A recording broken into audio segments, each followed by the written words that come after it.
This is Laura with Payments Ed. I'm excited to present dLocal. Today is doing a webinar for us on cross-border payouts with local bank account deposits. This is an exciting topic that interests a lot of people, and we're especially pleased because dLocal has recently joined our advisory board for Payments Ed. So I'm going to turn it over to Danielle and Federico, and everybody enjoy this session. We will take questions at the end, so please don't hesitate to type those in for us. Danielle? Thank you. Thank you, Laura. Thank you for that introduction. Indeed, payouts is a very exciting topic. It's an interesting topic for us, but I think it's also going to be a very relevant topic for many of you in the audience.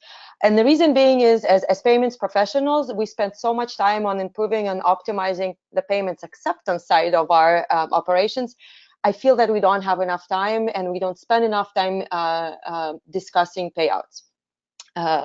With the rise in e-commerce globalization, in technology development outsourcing, because of the spread of shared economy, a lot of your suppliers, your contractors, they're probably globally distributed.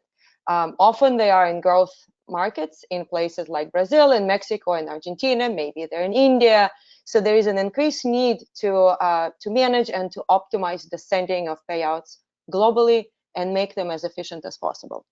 And so this is the reason we're spending a bit of time talking to all of you about payouts today. So let's take a look at our agenda. We'll spend a bit of time talking about general payouts, market trends, what we're seeing in the market, and why emerging markets play an important role. We'll discuss some key considerations that you may need to know regarding emerging markets, regarding how to send payouts into emerging markets. Obviously, we're not going to be able to touch on all the different nuances, but we'll highlight the key points. We'll discuss and go over a comparison between different payouts methods. So we won't be discussing just sending of payments into bank accounts, but about other payment methods as well. And then last but not least, we'll spend quite a bit of time discussing and sharing with you some best practices regarding cross-border payouts. Before we dive into our content, I would love to get an idea of who do we have in the audience. So we have a quick poll for you to answer.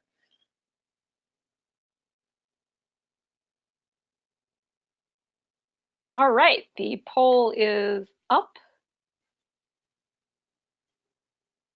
So please tell us what type of business you're in. Yep, the answers are coming in. We'll give it a few more seconds.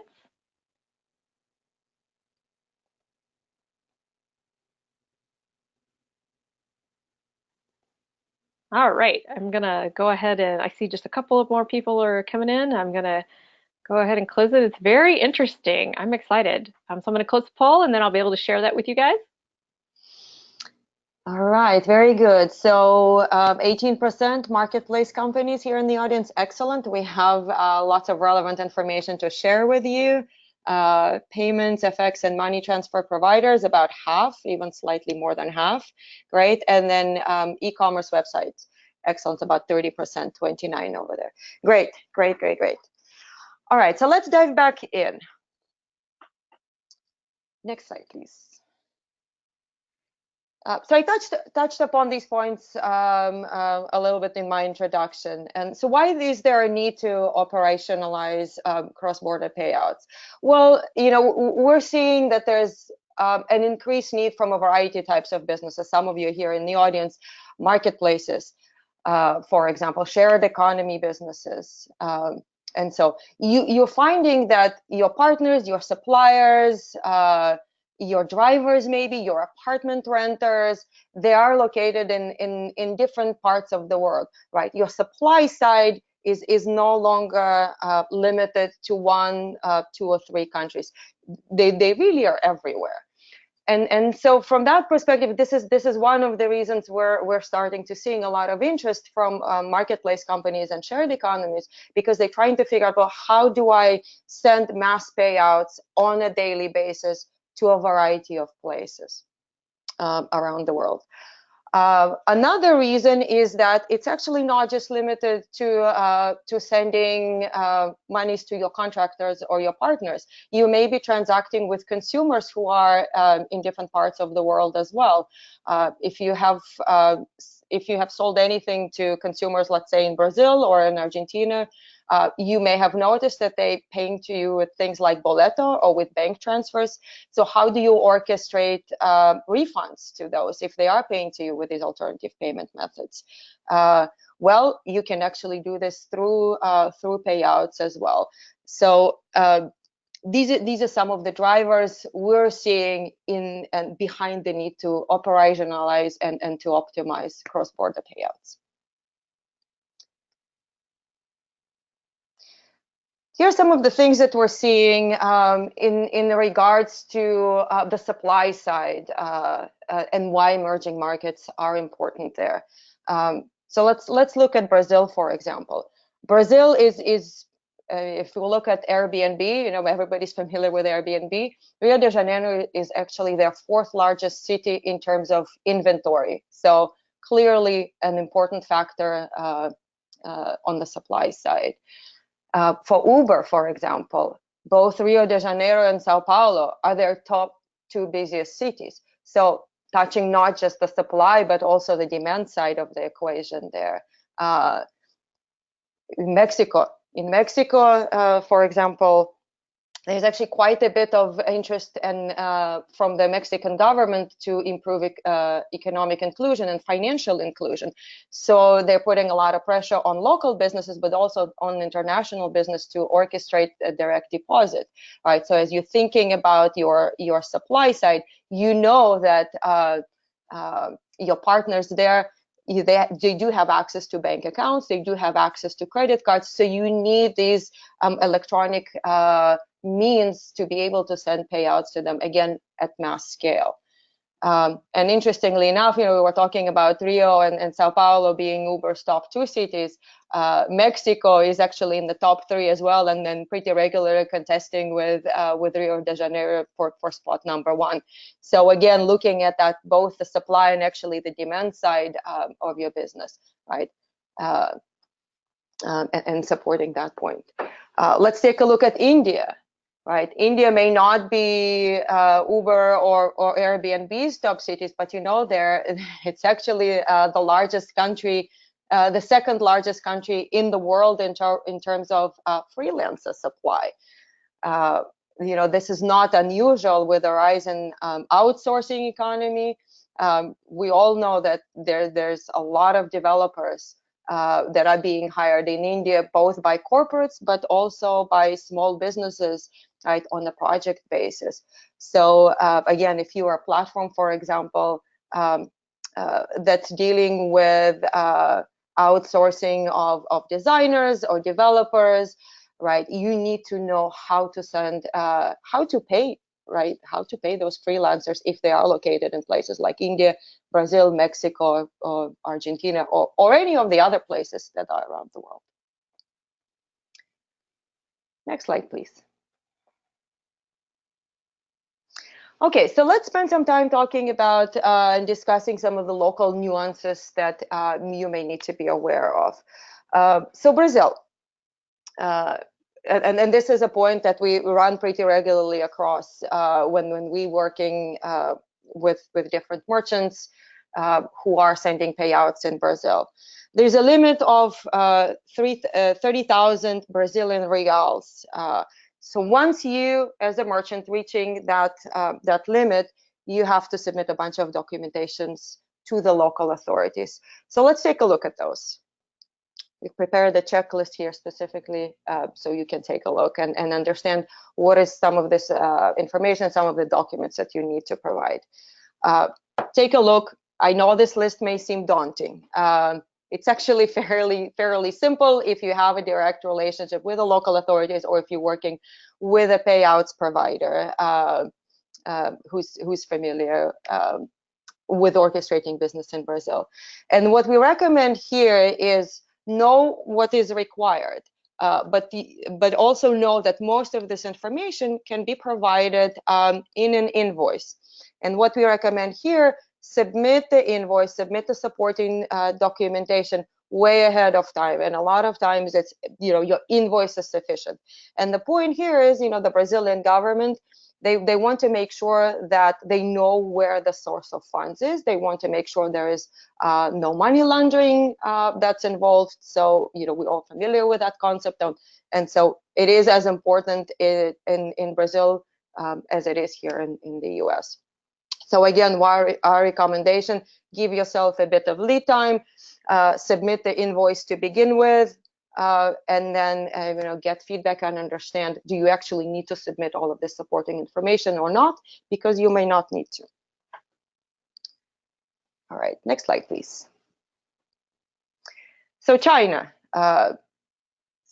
Sending funds to China entails knowing how to fill out forms in Mandarin and in Han characters.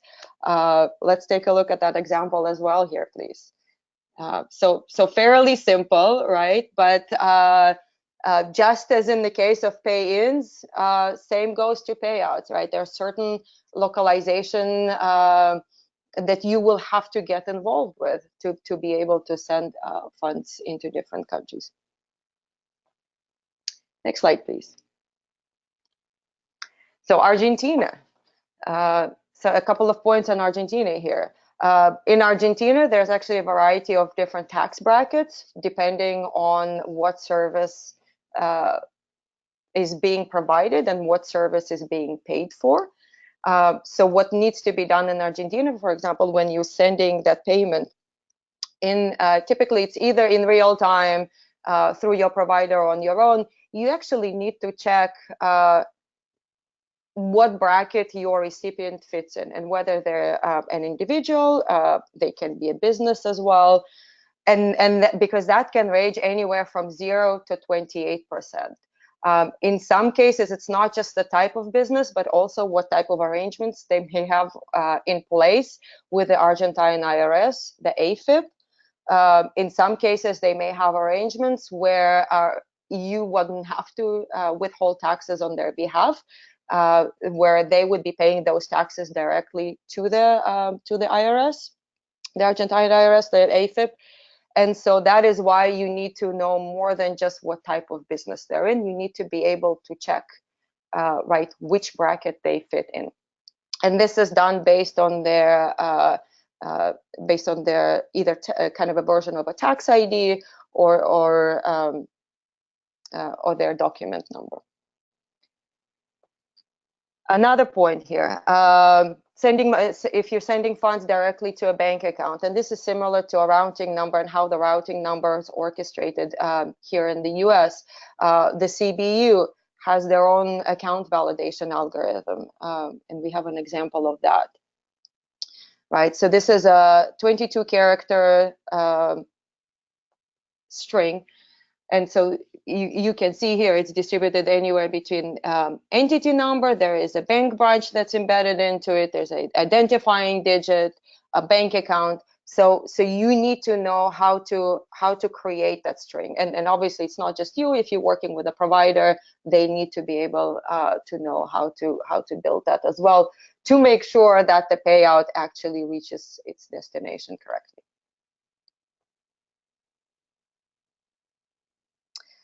All right, a couple of points on India. In India, if you're sending payouts to a bank account, there are actually a couple of different protocols that are available to you. And they impact both your timing as well as the cost. So the two are IMPS and EFT. IMPS is much more, it's a much newer protocol. It's actually an instant payout delivery. It's also more expensive. The one that we've seen most commonly used is NEFT, and it takes 1 day, so 24 hours to reach the bank account, and it's significantly less expensive. However, we are seeing a shift to using IMPS more and more frequently because of that instant delivery. Right, so as you're structuring your payout operations, you need to consider, right, do you need the payout to reach there instantly, or can it be in 1 day, right? And obviously build the costs into your operations as well. Next slide, please. All right, so we're ready now to move on and to discuss the different options that are available for you to for payouts. And for that portion, I'd like to invite my colleague, Federico Mazzoli. Fede, it's all yours. Thanks, Daniel. Yeah, so as Daniel just said, we're going to compare a few of the available payment methods, the most popular payment methods for making payouts. These are regular bank transfers, electronic bank transfers. This means just that the end user, the recipient, receives a bank transfer from another bank within the same country. We're also going to take a look at prepaid cards, wire transfers, which is similar to bank transfers, but between banks within different countries.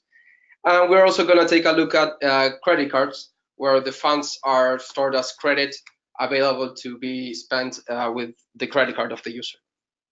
So we're going to compare this side by side. First, we're going to take a look at the cost for the merchant. So for bank transfers, this is usually pretty low. The lowest one in most cases between the four. Prepaid cards are also pretty inexpensive per transaction. Wire transfers are usually the most expensive one. In some cases, the cost might be between $60 and $80 per transaction. And credit cards are also quite more expensive than just regular bank transfers or with a prepaid card solution. Now, the cost for the user, for the recipient, bank account transfers, in almost all cases, it's absolutely free. There are very rare cases where a fee is applied for the end user. Prepaid cards are usually associated with many different costs for the end user, like acquisition costs, usage of the prepaid card. At the moment of recharging the card, you may be charged a fee. And also withdrawal fees when you are trying to get money out from an ATM. On wire transfers, usually in most cases, both the sender and the recipient is charged a fee. The fees vary from bank to bank, but it's usually quite high, so it's not ideal. And for credit cards as well, the typical costs associated with maintaining a credit card, and in some cases, withdrawal fees from getting money out from an ATM. Now, how fast can the user get the access to the funds? So bank account transfers, these are pretty quick, between 1 or 2 days in most countries, in most emerging countries. You can the user can get the money on their bank account. Prepaid card, in most cases, it's usually pretty fast, but the first transaction is the slowest one by far, because the user needs to wait for the card to arrive. So there's a setup period there that it's longer than the other payment methods. Then for wire transfers, this is usually a bit longer than bank transfers, between 3 and 4 days is the usual, and they are usually not in local currency. So wire transfers are usually in dollars or in euros, and that's the currency that the end user is going to receive the funds. And credit cards, in some cases, it can take up to 7 days, so it's really slow in a lot of cases. And again, it's usually not in local currency. Now, where can the user spend the funds that they received with each payment method? So bank transfers, the money is going to be available on their bank accounts, on their bank balance, so they can spend it as they spend, as they're used to spend their money with their debit card or credit card or whichever form they want. Prepaid cards, it depends on the prepaid card, and it depends on the country, but they are not as widely accepted as just simple local credit or debit cards. Then wire transfers are all very similar to just regular bank transfers, because the funds are available in the bank balance of the user, so they can feel free to spend them however they want. And on credit cards, there's the limitation that the funds are only going to be available to be spent with your credit card. They're just credits in the credit card balance. So it's not exactly the same as having the balance available in your current account. Now let's see which of these payment methods is best for low value, high volume transactions, where the amount is usually low, but with a high frequency of payments. Bank account transfers and prepaid cards are great for this kind of payment. Wire transfers, due to the high cost per transaction, is not ideal. If you're going to be making a transaction for, let's say, $10 and you have to pay more than that, it doesn't make a lot of sense. And also, high frequency with wire transfers, it's very limited. And credit cards, it also works in this case. Now let's look at the other scenario, where you're making high value transactions, but with lower frequency. With bank transfers, that's fine. It works great for this as well. Prepaid cards, it's not ideal. End users are typically not comfortable or used to storing a lot of value on a prepaid card. They might prefer having that money on a bank. So that's why it's not ideal in this scenario. Wire transfers, it's basically the same as bank transfers in this case, so it's fine. And credit cards, as I mentioned before, because this money is only available as purchasing power with your credit card, it's not ideal because users might want to have these funds on their current account. And lastly, we're going to look at granularity of reporting. So by granularity, I mean, what information can you get from each transaction? In bank account transfers, prepaid cards, and credit cards, you can get as granularity as your service lets you. And wire transfers, because of the cost associated with each transaction, it's a common practice to batch together many transactions, so you lose granularity there. You lose visibility of what happens with each of these sub transactions. So as you can see from this chart here, bank account transfers in most cases is the best solution. So our recommendation is to make your bank account transfers the cornerstone for your payout solution. We've been in this business for a while, and we tried them all, and bank account transfers is a solution that we recommend. But still, with that said, we also recommend to offer other payments, other options for your payouts recipients as well. Not only for a better user experience, some people might prefer still to receive their funds on a prepaid card, for example, but also for redundancy, especially in emerging countries where unpredictability is higher than in the US or Europe. Having redundancy on your payment methods, it's always recommended. So now let's talk about some of the best practices that we recommend for optimizing cross-border payouts in emerging countries.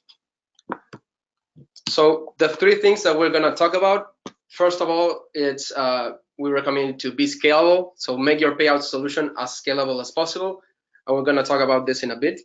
Also, be recipient friendly. So pay your freelancers or contractors the way they are expecting to be paid. And also be truly local. So minimize your local compliance and operational burdens. We're going to start talking about scalability first. And what do we mean by scalability? So first of all, this is the concept associated with scalability that you're probably more used to. As soon as you can, build automated and efficient processes. It's very easy to fall in the trap of manual tasks and manual processes, which might be inexpensive at first, but then later on, if your business is ready to grow, you should be sure that your operations are also allowing you to do so. So as soon as you can, build as much automation, focus on efficiency as possible. Also, ensure the frequency of payments is aligned to your business operations. Maybe at the beginning of when you're just getting started with the payout solution, just making payouts once a month to your customers, it's good enough. But later on in the future, maybe payouts every couple of days is what you need. So be prepared, find a solution that allows you to be more flexible on the frequency of the payouts. We also recommended to reduce the dependency on batch files or manual transfers and find a solution that is API based. And also use a solution with detailed status notification capabilities. This is really important. As soon as a payment is made or a payment has any problem whatsoever, you want to get notified in real time as soon as possible so you can take action.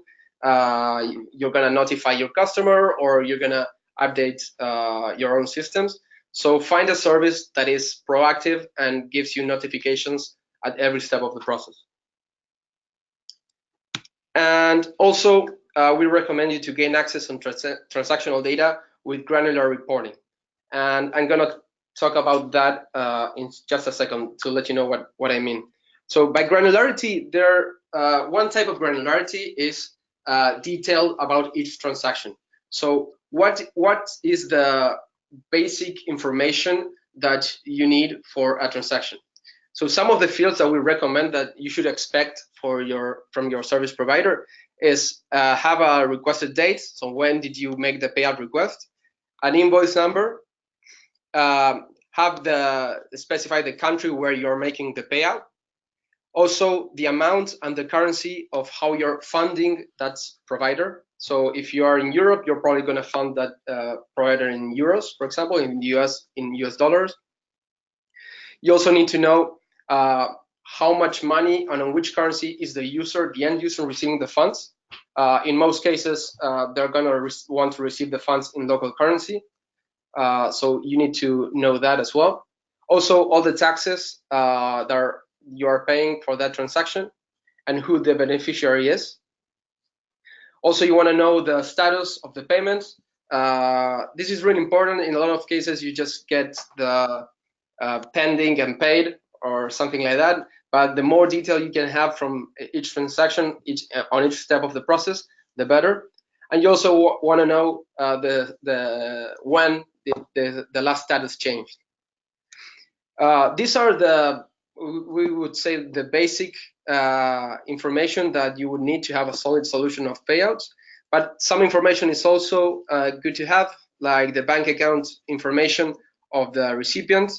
In case something goes south, in case you're not being able to send the payout, maybe the bank information is wrong. So you have an easy way to double check that all the information is correct. Also, the ability to set a purpose of the payout, a description that summarizes that transaction. The payout cadence, also it's useful to have if it's a payout that is done once a week or once a month, it's also helpful to show that. And the document ID of the recipient, it's also helpful. In a lot of countries, this is a mandatory field that you need to submit. So it never hurts to have that information as well. Now, this is granularity based on each transaction. So what information you need by each transaction. But there's also another kind of granularity that it's good to have. That it's how do you group transactions together. So now let's take a look at a typical wire transfer where you get an amount, a date, an amount, short description, and who the recipient is. As I mentioned before, wire transfers are expensive per transaction, so it's usually a common practice to group a lot of transactions together. So if we take a look at an example of the hospitality marketplace in Argentina, for example, where the merchant is sending the funds to the hotel corresponding to all the bookings for a week, they might be grouping all the bookings together in one single payout to save costs. Now, this is not ideal. An ideal solution would be something that looks like this, where you have all the information from the transaction, but you also have each individual booking separated as a different transaction. You are not losing any information with this method. And these kind of things are the things that are not really that easy to do with wire transfers, and that's why we recommend doing regular electronic bank transfer instead. And also, last but not least, we recommend you to focus on minimizing the processing times of your payout flows. To help you understand how the whole process looks like and where you can minimize your time, we're going to show you a brief example of a payout solution that we typically do using bank transfers. Here's an example of, let's say, a European merchant making a payout to a customer in Brazil. So the first step of the process would be the merchant would fund the local on its international account in Europe. Let's say the merchant is in the UK. They would send the money in pounds to our account in the UK. Then the merchant would instruct the payouts to be delivered to the contractor in Brazil. Let's say I want to send Pedro Gomez 100 reais. So what happens next? The local sends the funds from their account in the UK to the local's account in Brazil. And then from the local's account in Brazil, we send the funds to the Pedro Gomez account in Brazil as well. So it's a transaction between two banks from the same country. As soon as that happens, the merchant gets notified via an API or just by going to the online portal or by email, however they want. And not only this, they get also notified on each step of the process proactively. So this is a long process, but today in most emerging countries, it takes around 1 or 2 days from the moment that you make the payout request till the person received the funds. In most cases, it's around 1 or 2 days. In Chile, for example, if the payout is made within bank hours, it's going to be on the same day. In Peru, it might take 3 days. Now, let's talk about being recipient friendly. This is really important. So recipients will really appreciate to get paid on familiar terms through the financial infrastructure on which they rely daily, which are the banks that they use every day. It's cumbersome to set up an account on a prepaid card, so they just don't want to do anything. They just want to receive the funds on their bank account that they are used to. But also, people on different countries, they have different needs and different expectations. So if you provide more options, the better. Also, as we mentioned before, quick access to the funds, it's ideal. So less than 48 hours, it's what people are usually expecting to receive their funds when they ask for a payout. And also, we highly recommend to provide clarity of transparency on the fees and taxes that are applied for each payout. The end user needs to know that there are not going to be any hidden fees when they receive the money. Try to make it very clear who's going to pay for the fees, who's going to pay for the taxes, so there are no surprises at the end of the day. And now we're going to talk about being truly local. This is easier said than done. Each country, it's a completely different universe. Each country, as Danielle mentioned before, with the examples of Argentina, Brazil, China, India, there are a lot of different and special, unique characteristics of each country. So you should make sure to partner with the local experts who are on top of the local regulations and tax laws. Just to give you an example, this, I think it was in April, Argentina announced that they are going to start charging VAT for digital goods starting on June. So in less than 2 months, all merchants and all payment service providers had to prepare to start charging 21% of VAT to digital goods.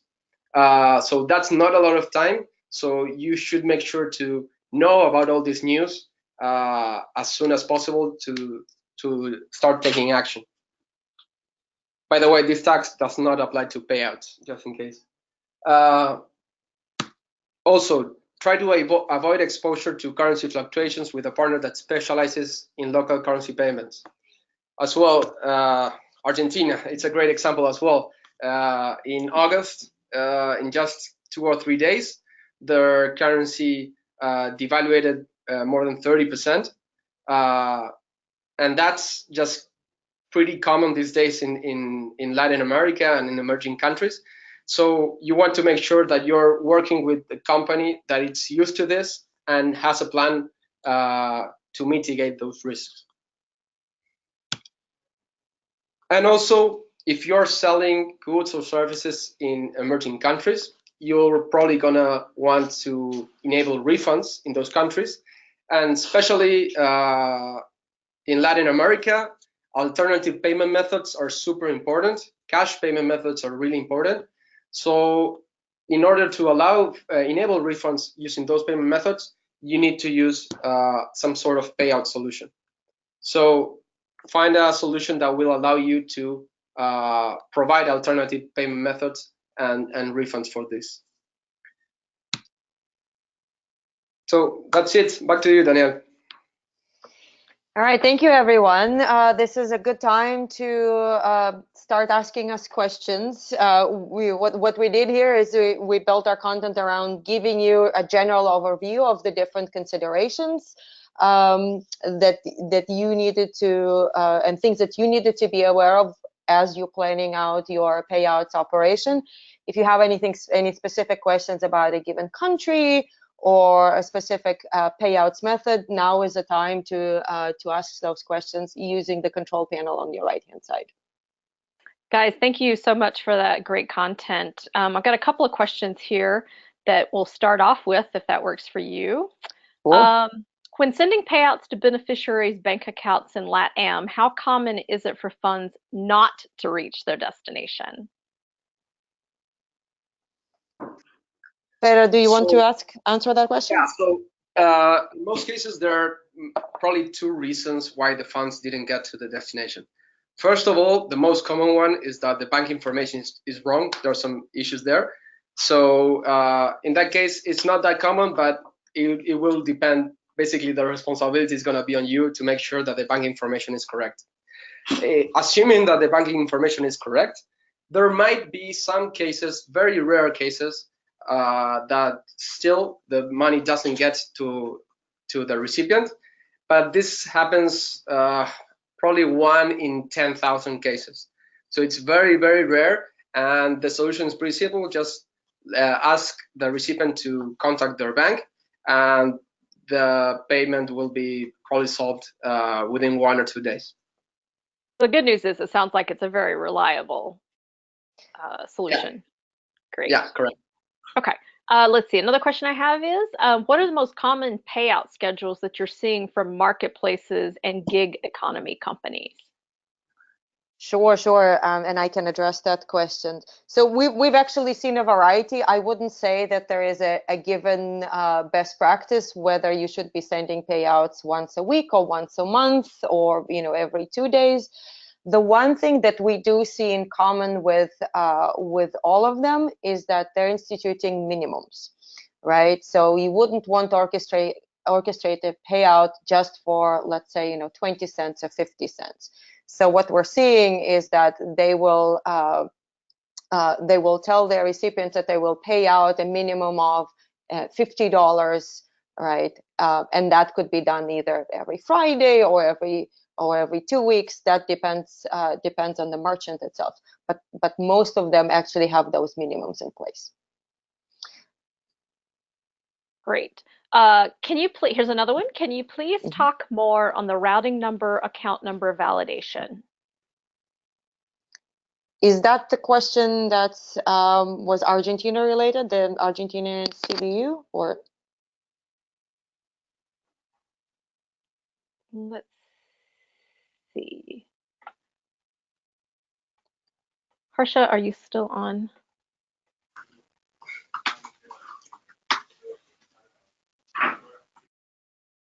Hey, Harsha, I've unmuted you if you want to ask a clarifying question.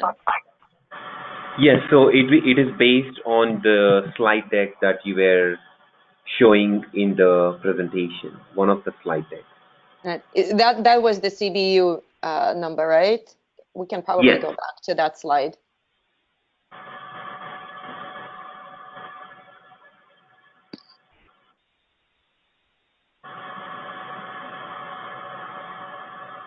So the real question is it only for that, the CBU use case, or basically where I'm coming from is, can this validation, is it only for this particular scenario, or can it be applied generic across all countries or for all banks?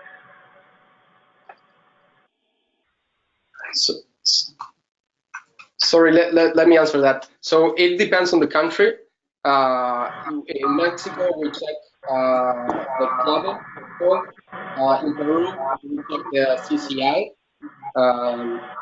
So it really depends on the country, the algorithm that we use to make those checks. Brazil also has a lot of different maps. Does this answer your question? Okay. Laura, can you mute, please? I think we're getting a lot of feedback. Thank you. Yeah, so I was actually going to recommend, so I will mute Harsha for a second and see if that helps. Thank you. And Federico, can you, yes, please, can you please answer again?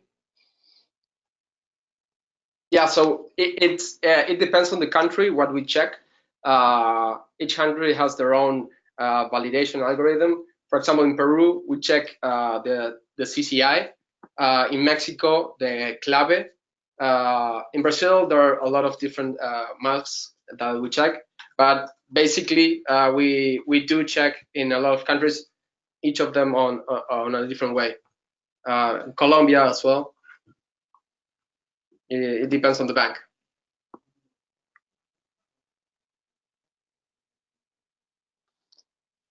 But I think the overarching answer is that most countries have a standard practice. They obviously differ from country to country, but there is a validation algorithm for most countries that will let you validate whether you have the right information or not for bank accounts. That's right. Yeah. Great. So I have another question. Any challenges with EU or Nordics, or just mostly the countries you reviewed today? So we're probably not well equipped to answer that question, and the reason being is dLocal specializes in emerging markets. So our expertise is primarily in growth markets across Latin America, India, China, as well as the Middle East. So we can probably put you in touch with somebody who would have that an answer to that question, but not at this point. So there were, just as an FYI, guys, there were quite a few questions about dLocal service, and as most of you are aware, we work very hard to not be sales oriented on our webinars and at our forum. And so for those of you that asked specific questions about dLocal, I will forward your question and I'll do a soft introduction between you guys so that you can get those questions answered. But on the broader group, I'd prefer that we don't really drill down into dLocal stuff. So thank you for that, Danielle, and if you can help them, because I do have a couple of people asking about Europe. If you know some providers, I'll let you guys work that out separately. Mm-hmm. Yes, we definitely do. Thank you. So a question, what is the acceptance rate for North American credit cards via Eecom in Brazil? On the acceptance side, Federico, do you want to answer that? Sorry, and I can actually address kind of the question at the higher level. So what we're seeing is and my guess is you're probably referring to cards that are used through US-based international rails. So across Latin America, and that is true to Brazil as well, only about 20 to 25% of current e-commerce transactions are done with international cards. That means that the remainder 75 or so are done either through local cards, so local Visas, MasterCards, or local versions of cards like Naranja, as well as through other payment methods like the Boleto, for example, or other cash payment methods in different countries, as well as through bank transfers. But Fede, do you have an acceptance rate, perhaps, that you're aware of? Well, for payouts, I don't think international credit cards topic really applies. Yeah, I think it feels to me this was an acceptance, payment acceptance question. If the asker could clarify, that would be helpful.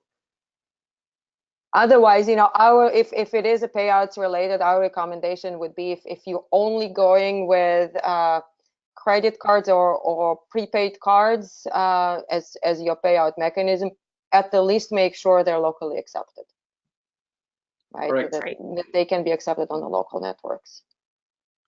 If you're working with, if you're working with a provider who facilitates that for you, ask them for the acceptance rate.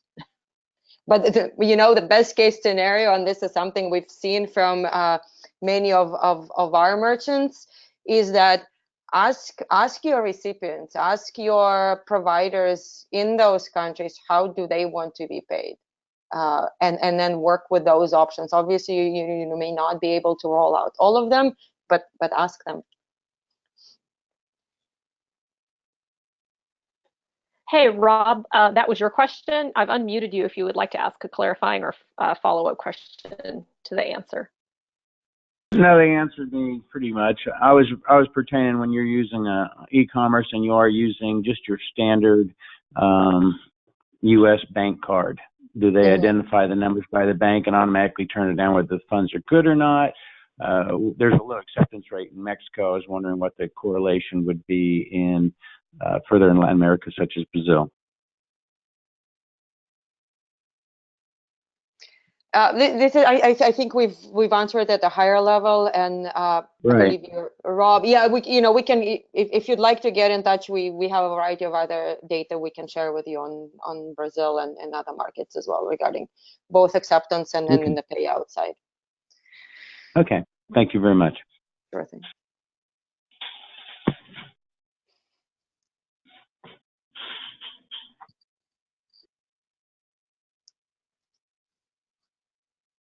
All right. Do we have any more questions, Laura? What do you think? Oh, I'm talking on mute, of course. Sorry, guys.